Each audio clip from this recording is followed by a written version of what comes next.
there is also a connection with the spiritual cities. We were speaking about this the other day.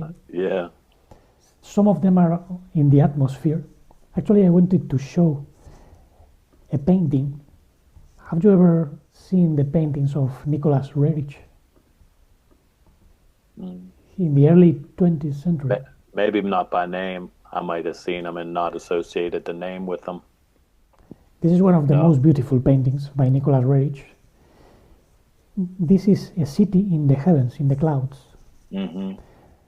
And this is, well, Madonna, the Holy Virgin, Yeah. Virgin Mary, which is a symbol. Right. I think it's a symbol of souls that are working to bring a connection from Yes. heaven to the earth. Yes. There is a pilgrim here I see him. Yeah. I was just looking. I was like, yeah, that is somebody. Yeah. at the top of the mountain. Yeah.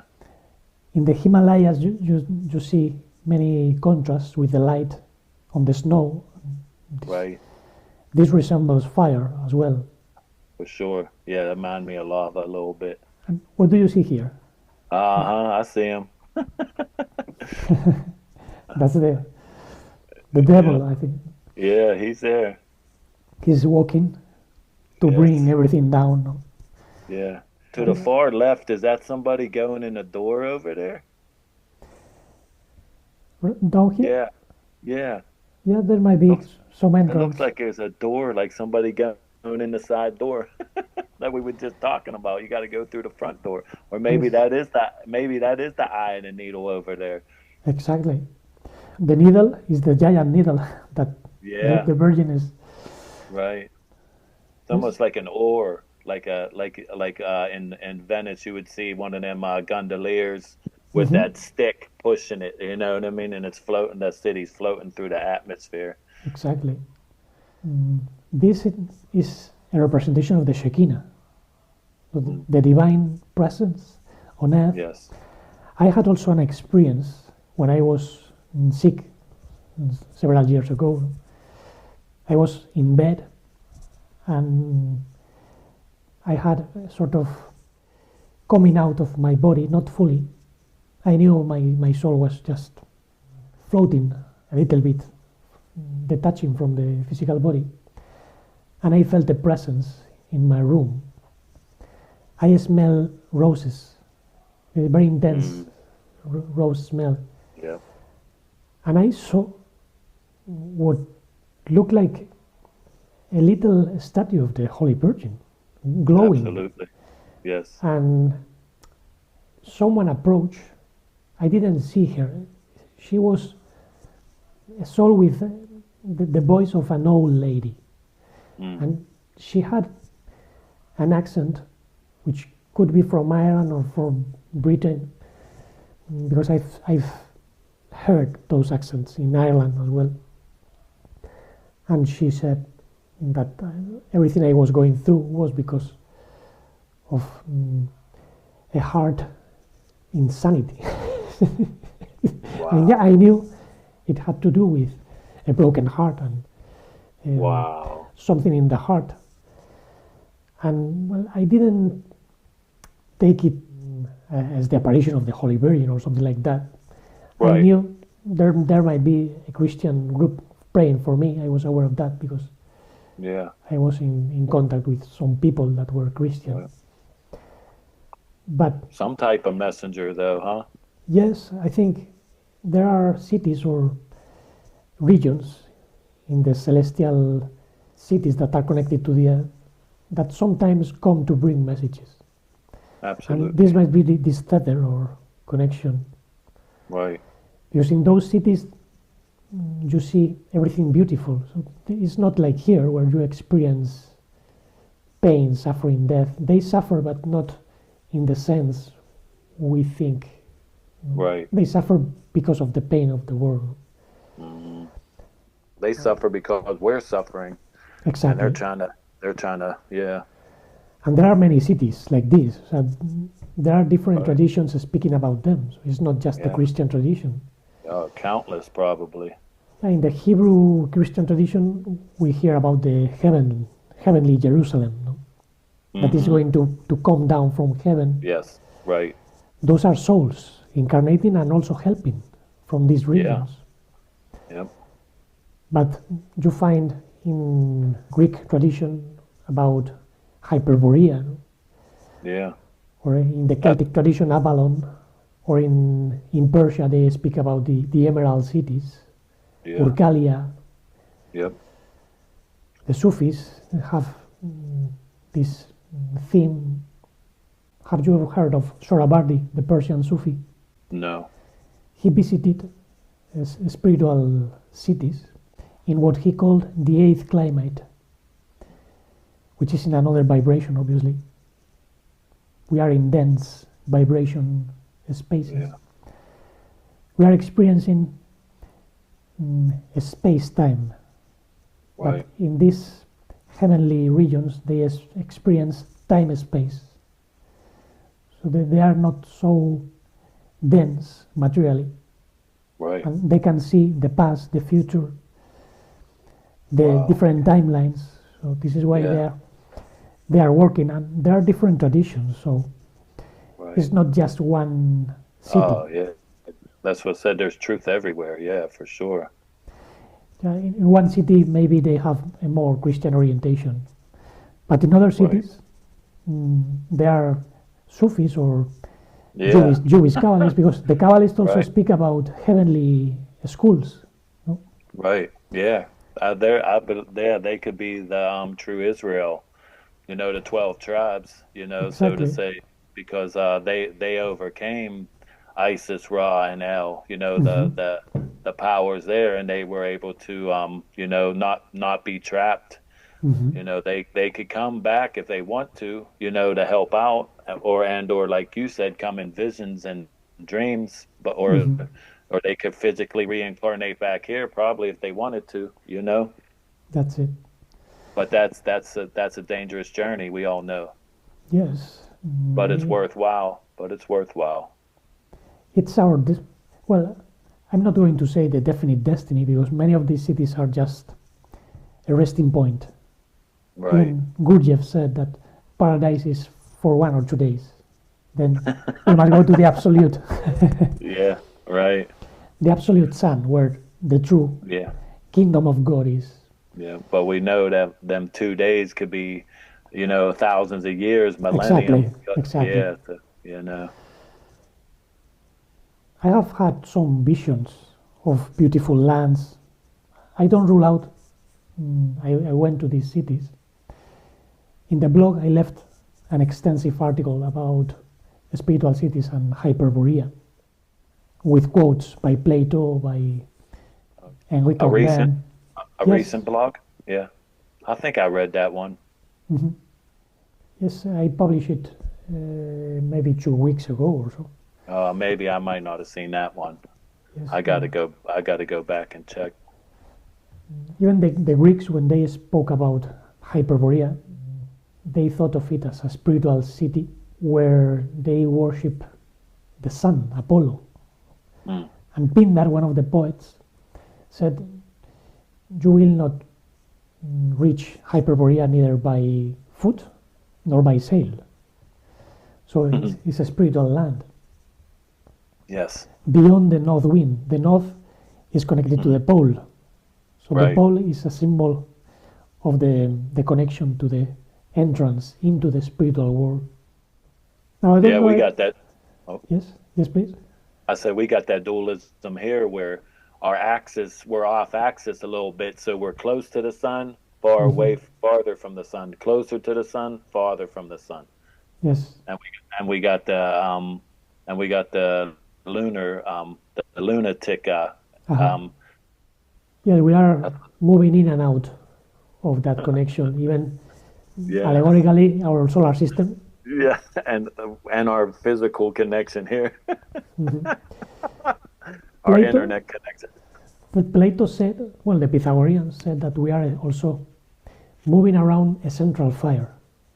It's not the sun, because the sun for them was Helios. But there is a central fire through which everything revolves. That might be, well, the central sun of this solar system, not the local sun, but the one in the galaxy. Got you. or maybe the Holy Absolute Sun that contains all galaxies, no? Wow. Or that feeds Yes. all galaxies. Yes. But I think, well, those spiritual cities obviously receive more influence by the sun. The aurora borealis Yeah. is connected to the spiritual cities. Yeah. Well, all of our energies are filtered through the entities of the planets. We get that, you know, not so much of each one, but Exactly. we get those influences, you know, and they come down through there. And Master Ishu, that's what he did. They say he came away to make no way. He realigned that, you know, where you could actually, you know, that Jacob's ladder, you could actually ascend out, so to say, you know, to where they had it so densely trapped and covered, you know what I mean, that, you know, basically there was no way. That's why, you know, he came to show us the way, you know what I mean? And now we know the way, and that's our hope. He said, you know, you will, I know it blows my socks off every time I think about it, but he says, you will do greater things than I, you know, and like, how is that, you know, because, like, you know, it's like so, like, greater than the greatest. Yes, we are constantly deviated because of the influence of the moon. The moon is like a funnel, is channeling the energy of all the planets, and those are pushing in ourselves. This is why we feel so much tension sometimes. It's crazy. Gurdjieff said that wars are generated because of planetary tensions. Yeah. The tensions between Mars, Yeah. Venus. He said they pass for 1 second, but we feel it for 1,000 years. Exactly. Exactly. You know, they pass like two strangers going down the street, and here we are. We feel it for 1,000 years afterwards. And the ancients knew about that because Mars is the planet of war, and Venus is the planet of passions, and the Earth is right in the middle. So between Mars and Venus, we're passion and war. This is why I think we should find that serenity or divine kingdom within, so we are not affected by these influences. That's it. Yeah. Actually, I don't know if you notice in the picture, in this, do you see something that caught your attention? I see some faces in the rock, I think, down here. Down the bottom, I seen some faces in the rocks. Yes. Something we mentioned earlier. The clouds? About the connection between heaven and earth. It's eluding me. What I seen the crosses. Yeah, the windows. They're portals. That's like a portal for his ship too. Yeah, but what kind of cross? That's the Templar's cross, right? The Templars cross, yes. So there is a connection. Oh, absolutely. That's why I was telling you that. No, I did notice those. I did notice those right off the bat, but it just didn't dawn on me when you asked the question. In the ancient times, that cross was representing the connection between the heavenly cities and the earth that receives that connection. Because from these cities come souls with wisdom or with missions, even though they cannot always fulfill those missions. Right. But even Henri Corbin, he was a French theologian, said there is a spiritual chivalry, like the Knight Templars, but in the spiritual realm. So they come to protect and to bring something that can be transformative. No? Yeah, thankful. I'm thankful for that. And Henri Corbin said that those souls that transcend, that get over this world of darkness, become Hyperborean. So that was his interpretation of Hyperborea. Those who go beyond the north, that go beyond the door of duality, into the realm of unity, oneness. But obviously we don't have to get physically murder, or we don't have to abandon this physical body in order to experience that oneness. Yeah, I think that's another thing that presence helps with, is that noticing that you're more than a body, because I think because your body's your vehicle, your vessel, and it is a holy place, but there's that nervousness of leaving the body. So and if your soul gets nervous and gets all shaky when it's time to leave the body, then it could get confused and go astray and run astray. But when you're in that presence and you're sitting in that presence and you realize you're more than a body, and you're more than a body, that helps you for that travel afterwards, that next step afterwards, to where you're not nervous being outside of your body, because because that could be a nervous experience, you know what I mean? So once you get that calmness and that collectiveness, you get that cool, calm, collective, and you're not freaking out, you know what I mean? Because freaking out never helps anything. We all know that. So when you get that calmness, and it helps you for that ascension, to be out of the body again, because we associate, ourselves with the body here, so much that you feel so attached to it, like, oh, I'm gonna miss something, I'm losing something, but really you're gaining something, So I think that being present helps you with that next step of being out of the physical body. Yes, being out, or even be embracing the physical body without conflict, which I think is... There you go. Yeah, that's very good. Because sometimes we don't need to get out of the body in order to be You're connected so right. to those spiritual cities or those spiritual realms. Right. Actually, as I said, in the experience I had when I was traversing that dark night of the soul in my body, yes, I didn't come out of the body fully. I was lingering slightly, like floating. Yeah. Because obviously I had experiences like that before, many years of experience in working with different bodies. And what I did was just to focus on the presence, on the sensation, because I didn't know if that presence was from the good side or the evil side. No? Because when I saw the statue, I said, what is this? I'm not religious, I'm not going to convert into Marianic religion or something like that. Because I think many people would. They would say, I have seen the Virgin.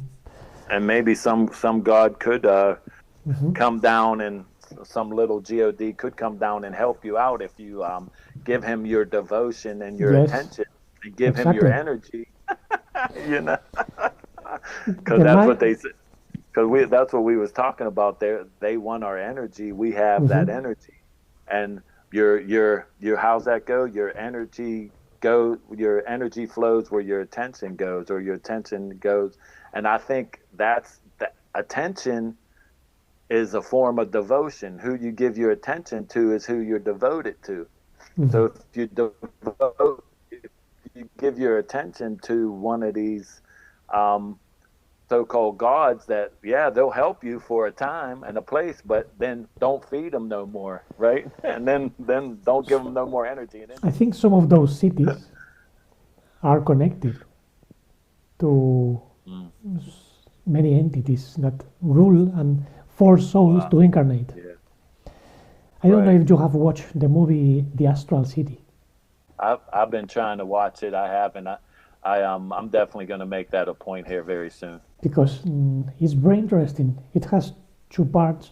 The first movie is beautiful, and the second is also beautiful, even though it focuses on how souls that come to incarnate with a mission, very often they forget about the mission because they get distracted with pride and anger, frustration, the passions of carnality.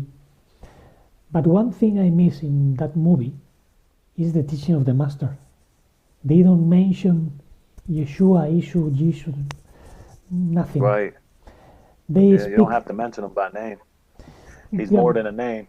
yes, but they speak about the religion of Spiritism, because it's about establishing churches of Spiritism here on earth as a sort of connecting point with the spirit of the dead. And, well, in those churches, they obviously are serving people, like the Christian church or other churches. But when they get into this city, they don't connect with a higher or deeper teaching. It's like they are trapped in that spiritual city, and they have to just incarnate to fulfill certain missions. And sometimes they get connected with something, but which cannot be seen. Now, what is that something? Because in some of those cities, souls get trapped as well. Absolutely. So maybe you've abandoned your physical body, and well, you meet even your parents or a family member. Absolutely. That might be or might not be the soul of your family member. Maybe it's for sure just a deception. Yeah. Because some beings can adopt the form you are familiar with. Without a doubt. What about the real shape or aspect? Yeah. Some people would be scared, maybe. Yeah. That's where a lot of these secret societies come in hand. You could get a secret handshake. If you don't do the handshake right, you're out. Exactly. You ain't that person. In ancient times, there were like instructions to do when you die, when you abandon your physical body. And the Orphics, you know, this society from pre-Socratic Greece, they were people that dress with white tunics, like the Pythagoreans. Yeah. I think this was in the 8th century before our era, in the 700s before Christ, 800. And they had some tablets. According to tradition, they were golden tablets. And there were instructions. And some of these instructions were about remembering who you are spiritually, because you are going to be asked certain questions when you abandon the body. Yeah. You will meet Right. an entity, someone that comes, and they will ask, who are you? Yeah. Now, if you say, well, I am Fernando, I come from this country, back to the earth. You are not ready. Oh. Yeah. So you are bound to the earth, Yeah. attached to your memories, to your belongings here, and relatives, who you think are your relatives, Right. which might be not.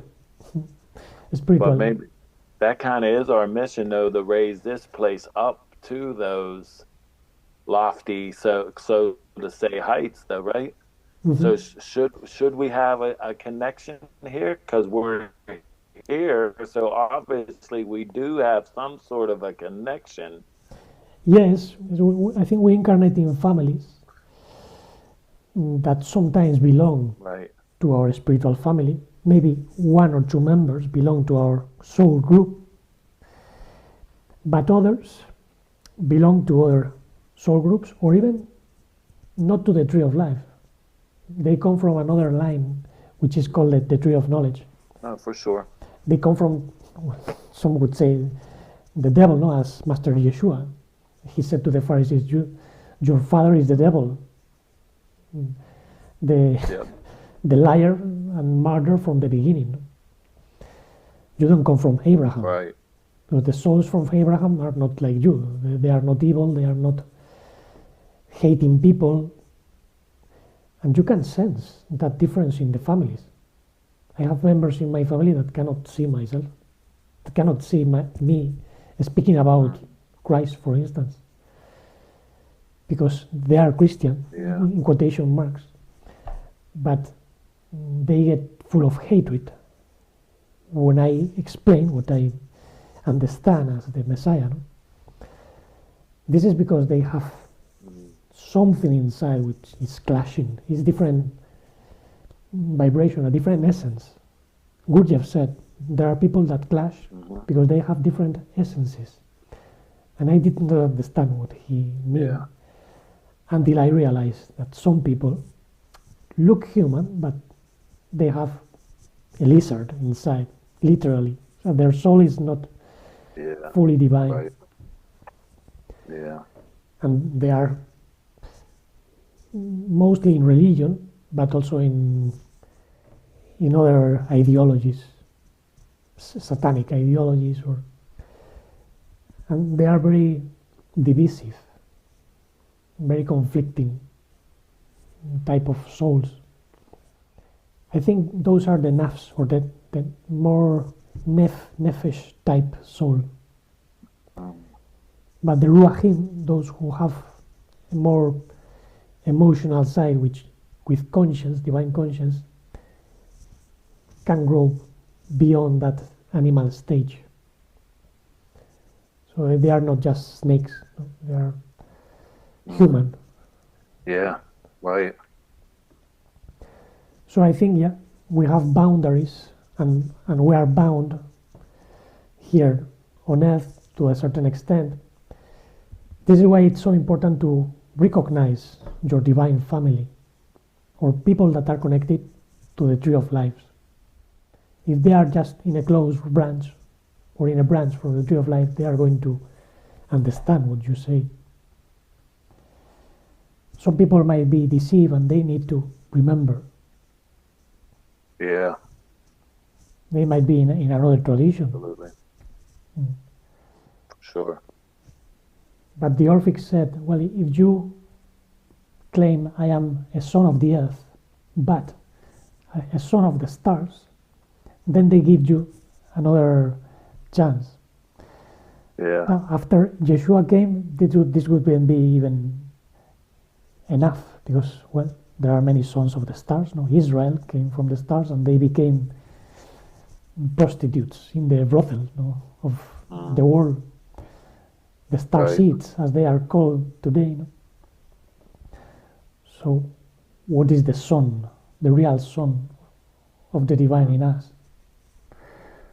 If you say, I am a son of the Holy One because I feel the Holy One, and I know there is only one, then you are the authority. You can take any of these entities and say, wow, open the way for me. Yeah, Let me go, because open the door. You don't fear them. Open sesame. Kneel down.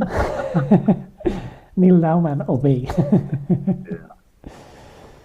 But we all know the son of the absolute would be humble enough to just pass by with a smile and a wave. Yes, it's the vibration what makes the difference. And that movie, I think that was in the book of Mary Magdalene too. That a teaching that is said to be from Ishu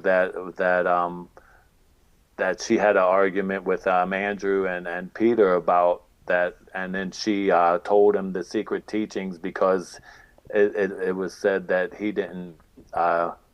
Master Ishu did not share them with anybody else but Mary Magdalene, the Magdalene, and I don't, and it goes through, like, I think, like you said, is it the 7 or 8 gates, and she explains how to get through them, those certain ways, those certain thresholds, I guess you would call them, past those thresholds. Yeah, there are several non-canonical texts in that direction. In the Gospel of Philip, it is said that the Master Ishu had more closeness to Mary Magdalene than to the other disciples, and Peter got jealous about it.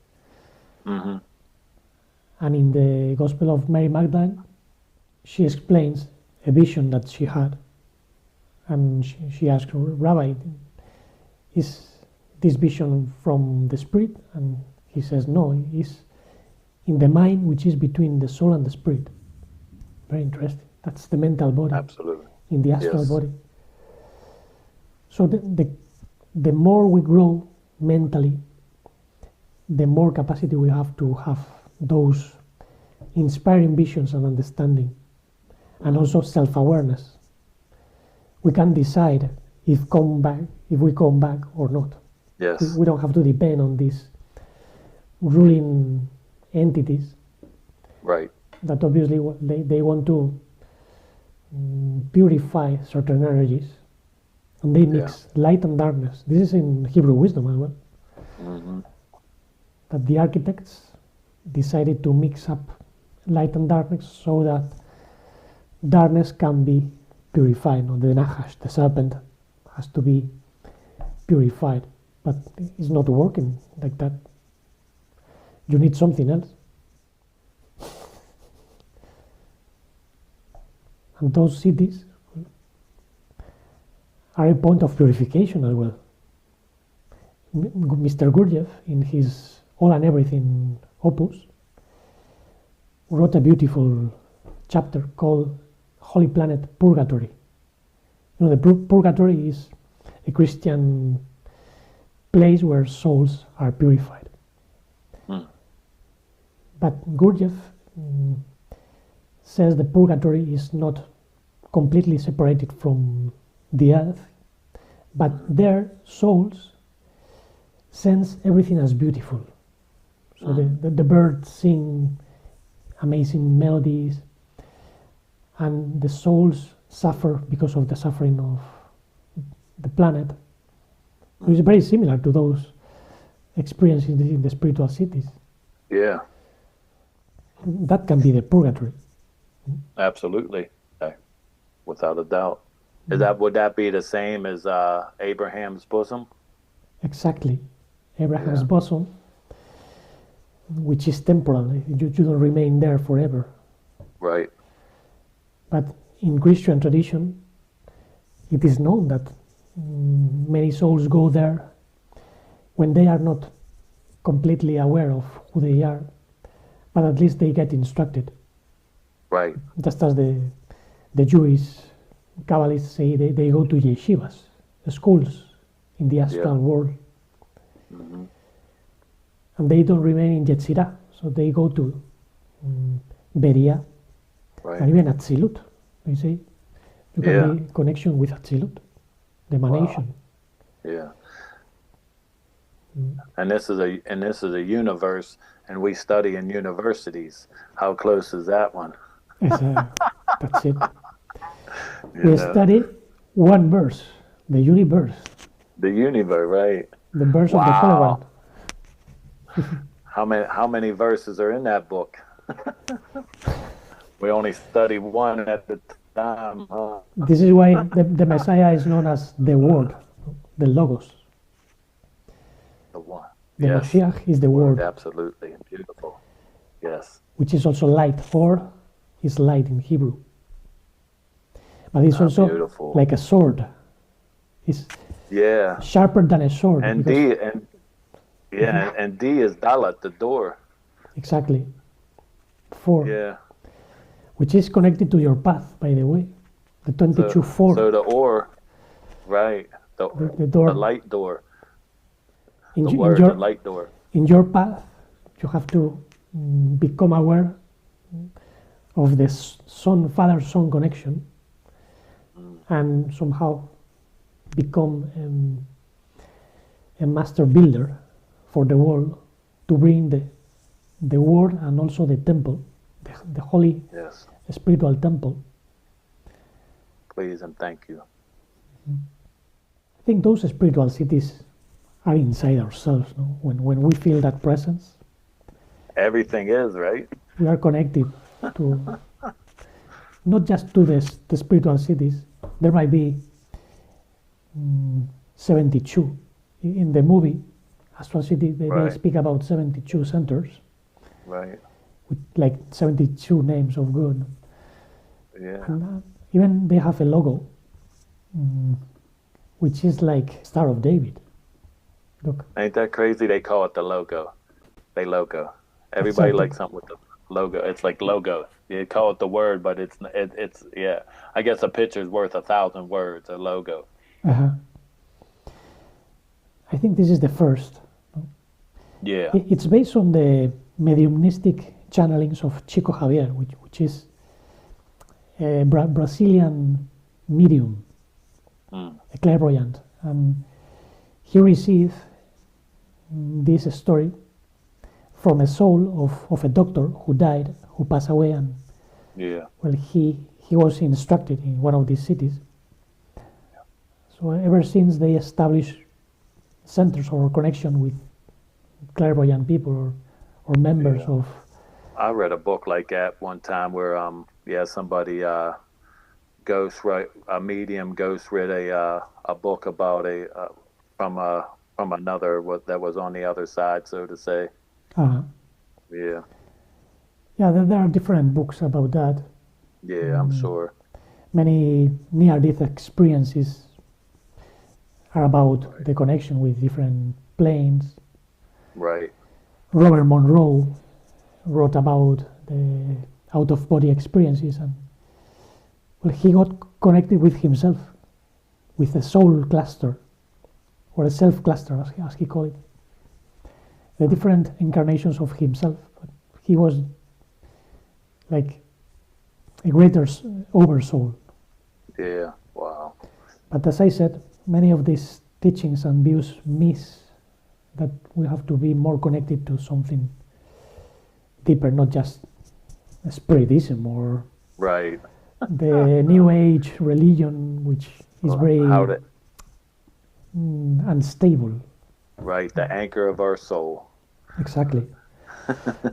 Actually, in the second movie of Astral City, they expose the problem of souls that come here but forget. Why they forget? Because it's the old paradigm, old Adam. Right. Yeah. Even in Hebrew teachings, they say that some souls that became neshemot, souls with a spiritual mental body, they come back to cleanse, but they forget, and they get even worse. So they lose the rank, the spiritual degree, they lose it. It's Sad. because no connection with the master. Right. I don't know how much time we have been. Yeah. That's it. That's when you're in the present. It's timeless, That's that being in that moment, man. Beautiful. We can finish off with a time of presence in silence. Absolutely. Let's connect with the body sensation to anchor our attention.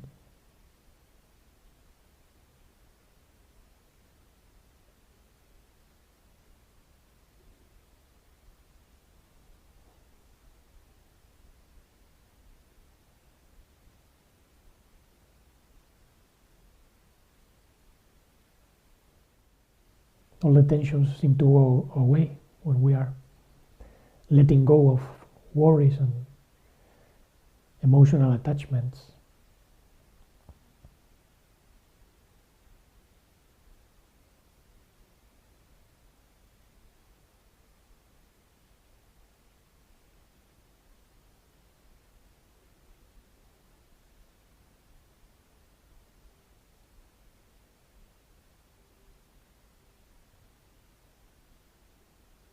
But it's in this stillness that we can connect with the voice of the Holy One, the small, still voice. Everything is inside of this fullness of silence and loving acceptance.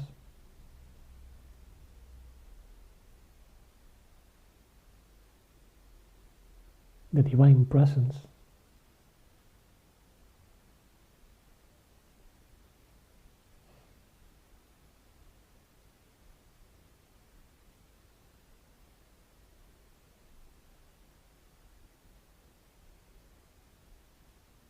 We even accept discomforts or pain, fears, as they are. We see them as they arise without trying to force them or to get rid of them. But always only one remains. Who is looking through us? Who is feeling through us?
It seems everything is burning.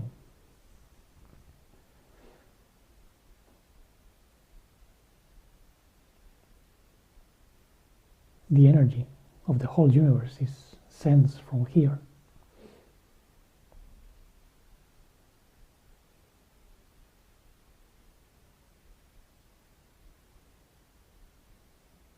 As we are sensing, we can be really burning with this fire of true lovingness, the Holy One feeling through us, and this helps us fulfill our true purposes in life, to bring more and more fire and start or continue lightning, burning the dross, but shining in the shadows.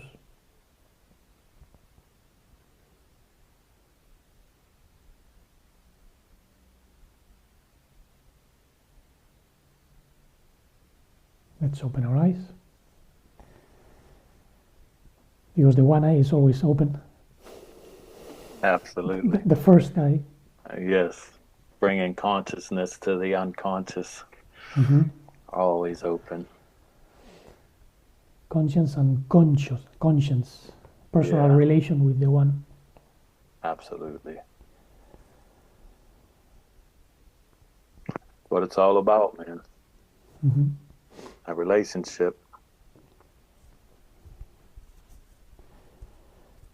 No hierarchies, no churches. No. It's all here. You don't got to go anywhere. You ain't even got to get out of your pajamas. You could just relax and be, you know. Mm-hmm. Beautiful. Okay. So Absolutely. we can meet another day. Yeah. Please. Yep. Sooner than later. Mm-hmm. I always appreciate your time, your fellowship, your friendship, your brotherhood. It's greatly appreciated, and it's a blessing. yeah, it is. truly grateful for it. We are not many. Here in Spain, we are just 1, 2, 3, 4, 5, 6, 7, 6 or 7. There are some more in America. Yeah. With this refreshing view. Absolutely. Let's hope that we can meet all together one day. Yeah. In Spain, we will meet now in December, probably. A few of us. Be nice. Blessings, meanwhile. To you, my brother. Thank you. Thank you. See you. Yes, soon.